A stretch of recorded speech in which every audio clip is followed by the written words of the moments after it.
Hello నమస్తే welcome to our channel. నేను సౌజన్య. Salaar release కి ముందే ఎంత హైప్ క్రియేట్ చేసిందో మనం అందరము చూసాము. కొన్ని కోట్లు కొల్లగొట్టింది ప్రీ రిలీజ్ కి సంబంధించి. సో రిలీజ్ తర్వాత కూడా మంచి హిట్ టాక్ ఉంది. కానీ ఇందులో ప్లసెస్ ఉన్నాయి, మైనస్లు ఉన్నాయి. ఇందుకు ఏంటివి ఈ విషయాల గురించి మనకు తెలియజేయడానికి ఈ రోజు మనతో పాటు ఉన్నారు సీనియర్ జర్నలిస్ట్ జగదేవ్ ఉన్నారు. వారితో మాట్లాడదాం. హాయ్ జగదేవ్ గారు. హలో అండి. సలార్ ఎంత క్రేజ్ తీసుకొచ్చింది అంటే ప్రీ రిలీజ్ కి ముందే కొన్ని కోట్లు కొల్లగొట్టింది అన్ని రకాలుగా. అంటే ఓవర్సీస్ లో కావచ్చు, ఇక్కడ తెలుగు రాష్ట్రాల్లో కావచ్చు, అలాగే హిందీ వెర్షన్ కావచ్చు. ఓవరాల్ గా సలార్ అంటే సలార్ అన్నట్టే ఉంది. సో ఎంత బాగున్నా కానీ ఈవెన్ రిలీజ్ అయిన తర్వాత మంచి హిట్ టాక్ వచ్చింది. బట్ కానీ కొన్ని ప్లస్లు ఉంటాయి, కొన్ని మైనస్లు ఉంటాయి కదా. అసలు ఏంటి ఈ సలార్ మూవీ ఎలా ఉంది, రివ్యూ ఏమి ఇస్తున్నారు మీరు? అంటే జనరల్గా అయితే అన్ని సౌత్లో కానీ నార్త్లో కానీ ఒక 3.5 వరకు ఇచ్చారు. నార్త్లో కొన్ని ఛానల్స్ 2.5 వరకు ఇచ్చాయి. బట్ అంటే మనకి ఈ స్టోరీ ఎలివేషన్స్, ఫైట్స్ కానీ హీరోని ఎలివేట్ చేసే సీన్స్ ఏవైతే ఉన్నాయో అవి మనకి బాగా అలవాటు, మనం కొంచెం యాప్ట్ చేసుకుంటాం సీన్స్. బట్ నార్త్ వాళ్ళకి అది కొంచెం కొత్తగా ఉన్న వాళ్ళు మరీ అంత వైలెన్స్ అది ఇబ్బంది పడరేమో అనుకుంటాను. బట్ మాస్ ఎలివేషన్ ఏదైతే ఉంటుందో అది మనకి ఎక్కువ ఉంటుంది కంపేర్ టు నార్త్.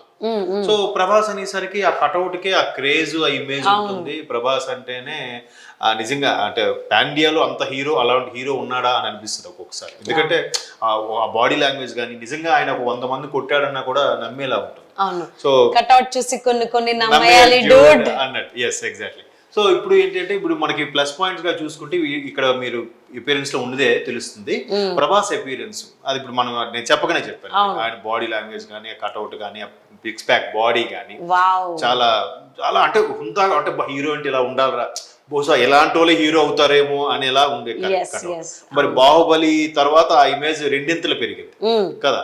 తర్వాత రోమాన్ నక్కిబొడిచే క్లైమాక్స్ అని అంటే ఎట్లాగో మనకి సౌత్ లో ఎలా ఉంటుందంటే క్లైమాక్స్ ఎప్పుడు కూడా పెద్దగా ఎక్స్పెక్ట్ చేస్తాం. బిగ్గెస్ట్ ఫైట్ అని కానీ, బిగ్గెస్ట్ సీక్వెన్స్ కానీ చాలా డ్రామాటిక్ గా ఉంటూనే పెద్ద పెద్ద సీక్వెన్స్ ఉంటాయి. నార్మల్ గా నచ్చదు, సినిమాటిక్ వైజ్ లోనే ఉండాలి ఉంటది.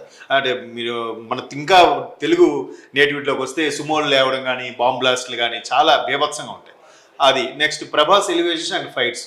అంటే సినిమాలో ఇక్కడ ప్రతిది కూడా అంటే స్టోరీ లైన్ మీకు ఐడియా ఉంటుంది. యాక్చువల్గా ఒక జమీందారు వ్యవస్థ లేదంటే ఒక పెద్ద కోట ఉందనుకోండి, దానిని కొల్లగొట్టేస్తాడు వేరే రాజ్యం రాజు వచ్చి. సో కొట్టినప్పుడు ఏమవుతుందంటే వీళ్ళందరినీ చంపేసి ఆడు రాజు అవుతాడు అనుకోండి. సో ఆ సంతానాన్ని కూడా చంపేయాలని చూస్తాడు. ఎందుకంటే రేపొద్దున వాడు బయటికి వెళ్ళి పెద్దవాడే మళ్ళీ తిరుగుబాటు చేయకుండా ఉండడం కోసం ఆ నెక్స్ట్ జనరేషన్ కూడా చంపాలని చూసినప్పుడు నెక్స్ట్ జనరేషన్ వెళ్ళి తలదాచుకోవడం. అలా వాళ్ళు పెద్ద అయితే అందులోంచి పుట్టుకొచ్చేవాడు ఈ సలార్. వాళ్ళప్పుడు ఏమవుతాడు, వాడు మళ్ళీ ఖచ్చితంగా ఆ రాజ్యాన్ని కానీ, ఆ జమీందారు వ్యవస్థని కానీ, ఆ రాజ్యాన్ని కానీ వాళ్ళు దక్కించుకోవాలని చూస్తారు. అలా చూసినప్పుడు ఏమవుతుంది, ఇక్కడ ఆల్రెడీ ఆక్యుపై చేసిన రాజు తాలూకా రెండో వైఫ్ కొడుకు ఎవడైతే ఉన్నాడో వాడికి అవకాశం రాదు కాబట్టి వాడు రాజ్యానికి రాజు అవ్వాలని చూస్తుంటాడు. అదే ఆ జమీందారు వ్యవస్థ ఏదైతే ఉందో దానికి నేనే హోల్ అండ్ సోల్ ప్రొపరేటర్ అవ్వాలనే ఫీలింగ్ లో వాడు ఉంటాడు. సో వాడేం చేస్తాడు, రాజ్యం మీద రాజు మీద తిరుగుబాటు చేసే వాళ్ళు కావాలి. అదే టైంగా సలార్ వాడితో కలవడం, వాళ్ళతో ఫ్రెండ్షిప్ చేయడం. బట్ వాడేమనుకుంటాడు, వీళ్ళని వాడుకొని నేను రాజ్యాన్ని కొలగట్టి నేను రాజును అవుతాను వాడు అనుకుంటాడు. బట్ సలార్ ఇన్నర్ మీనింగ్ ఏంటి, వీడిని వాడుకొని కోటలోకి ఎంటర్ అవుతున్నాం కోవట్లుగా, బట్ వీడిని కూడా కొట్టి మొత్తానికి రాజ్యాన్ని నేనే మళ్ళీ రాజు అవ్వాలని సలార్ ఇది. సో అది first part, cease fire.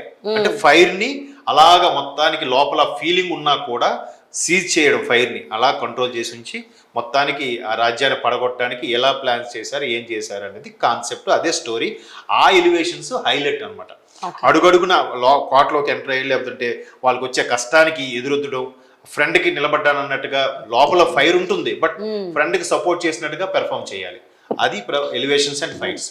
Next ఏంటంటే ప్రసాద్ నీల్ డైరెక్షన్. అది ఎలాగో ఈవెన్ కేజీఎఫ్ కూడా అదే కదా. ప్రసాద్ నీల్ డైరెక్షన్ అంటే మనకి క్లియర్గా అంటే కేజీఎఫ్ ఒక డాన్ తీసుకొస్తారు, ఇక్కడ ఉన్న అసలు ఏనుగుని చంపాలని ఒక డాన్ తీసుకొస్తారు. బట్ డాన్ అని చూసి ఏం చేస్తాడు, కొట్టాల్సింది ఏనుగు కాదు అడవికే నేను రాజు అవ్వాలనుకొని వాడిని చంపి అడవికే రాజు అవుతాడు కేజీఎఫ్ లో యష్.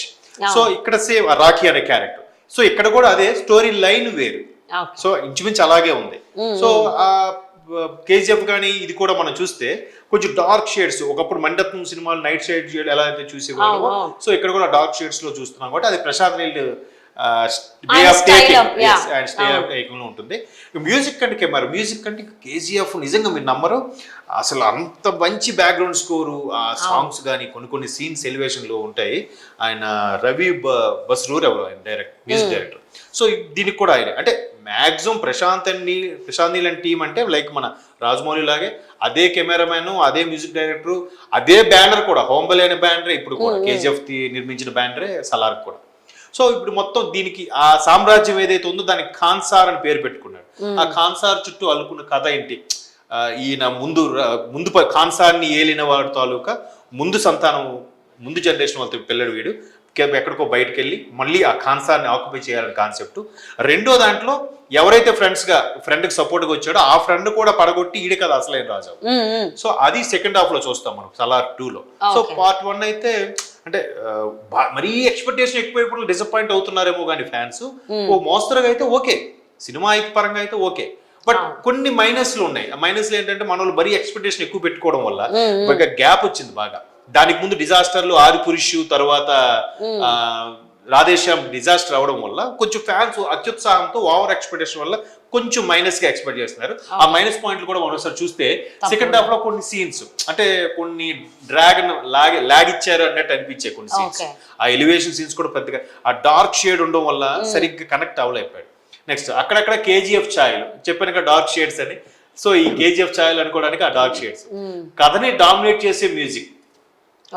అంటే ఇక్కడ ఒక విధంగా ప్లస్ అనుకోవాలి, బట్ కథని డామినేట్ చేసేలాగా బ్యాక్గ్రౌండ్ స్కోర్ కి ఎక్కువ ప్రాధాన్యత ఇచ్చేసి కథని తుస్సు అనిపించేలాగా ఉండకూడదు కదా. ఇప్పుడు చాలా మంది ఒక దగ్గర త్రివిక్రమ్ డైలాగ్ ఉంటుంది, అంతే, మన డ్రెస్ బాగుండాలి బట్ అది మనకన్నా బాగుండకూడదు, మనం వేసుకుంటే బాగుండాలి అన్నట్టుగా. సో ఇక్కడ మ్యూజిక్ బాగుండాలి బట్ కథనే డామినేట్ చేసే మ్యూజిక్ లాగా, కథని సైడ్ చేసే మ్యూజిక్ లాగా ఉండకూడదు.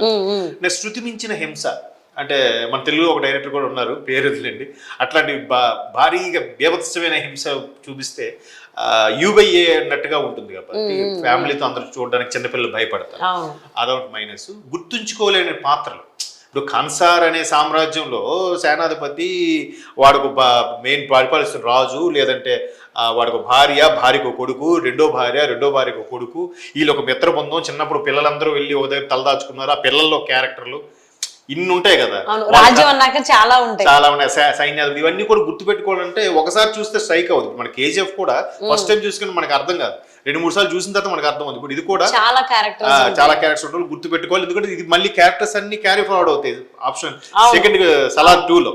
సో గుర్తు పెట్టుకోవడానికి కొద్దిగా టైం పడుతుంది, అంటే 2-3 సార్లు చూడాలి. మేబీ డైరెక్టర్ 2-3 సార్లు వస్తారులే అనే ఉద్దేశంతో కూడా పెట్టుండొచ్చు ఇలాంటి సీన్స్. సో అది ఒక విధంగా ప్లస్సే. ఇకపోతే శృతి హాసన్కి పెద్దగా స్పేస్ దక్కకపోవడం. శృతి హాసన్ కూడా ఏదో ట్రైలర్లో హీరోయిన్ శృతి హాసన్ అని చెప్పేదాకా ఉంది, కానీ అక్కడ మెయిన్ అంతా రెండో భార్య కొడుకుగా ఉన్న పృథ్వీ, దాన్ని హీరో గారు మన సలార్, వీళ్ళిద్దరిదే మెయిన్. తర్వాత జగత్ బాబు లాంటి వాళ్ళు కేజీఎఫ్ లో చేసిన చాలా మంది పాత్రలు చేశారు. సో వాళ్ళందరూ హైలైట్, బట్ వీళ్ళందరూ ఉండిపోవడం శృతి హాసన్ తేలిపోతుంది. అసలు ఇప్పుడు బాహుబలి 2లో కూడా తమన్నా ఎక్కడ ఉందంటే ఏం చెప్తాం, క్లైమాక్స్ సీన్ లో స్టార్టింగ్ సీన్ లో ఎక్కడో ఉంటారు, అక్కడ స్టోరీకి ఎంత ఇంపార్టెన్స్ ఉందో అంతవరకే పెడతారు, మిగతాది. సో ఇవి మైనస్లు, బట్ ఇందులో కూడా నాకు కొన్ని ప్లస్ అనిపించాయి, అంటే మ్యూజిక్ గానీ ఇలాంటి సీన్స్. కాబట్టి సలార్ ఓవరాల్ గా అయితే మన వరకు అయితే ప్రభాస్ ఫ్యాన్స్ అయితే ఊపిరి పీల్చుకునే అంశమే ఉంది. ఓ 3.5 వరకు ఇచ్చి 3 అనుకుందాం వరస్ట్ కేసులో, రావాల్సిన కలెక్షన్స్ అన్ని వచ్చేస్తాయి. బట్ మీరు అన్నట్టు కటౌట్ చూసి నమ్మేయాలి డ్యూడ్ అన్నట్టు, ఆ కటౌట్కి, ఆ యాక్షన్ సీన్స్కి, ఆ ఎలివేషన్స్కి ఖచ్చితంగా బాగుంటాయి. కొన్ని ఎలివేషన్స్ బాగోలేకపోయి ఉండొచ్చు, అన్ని సాటిస్ఫై చేయలేడు కదా డైరెక్టర్ కూడా, ఆయన ప్రయత్నం అయితే చేశాడు.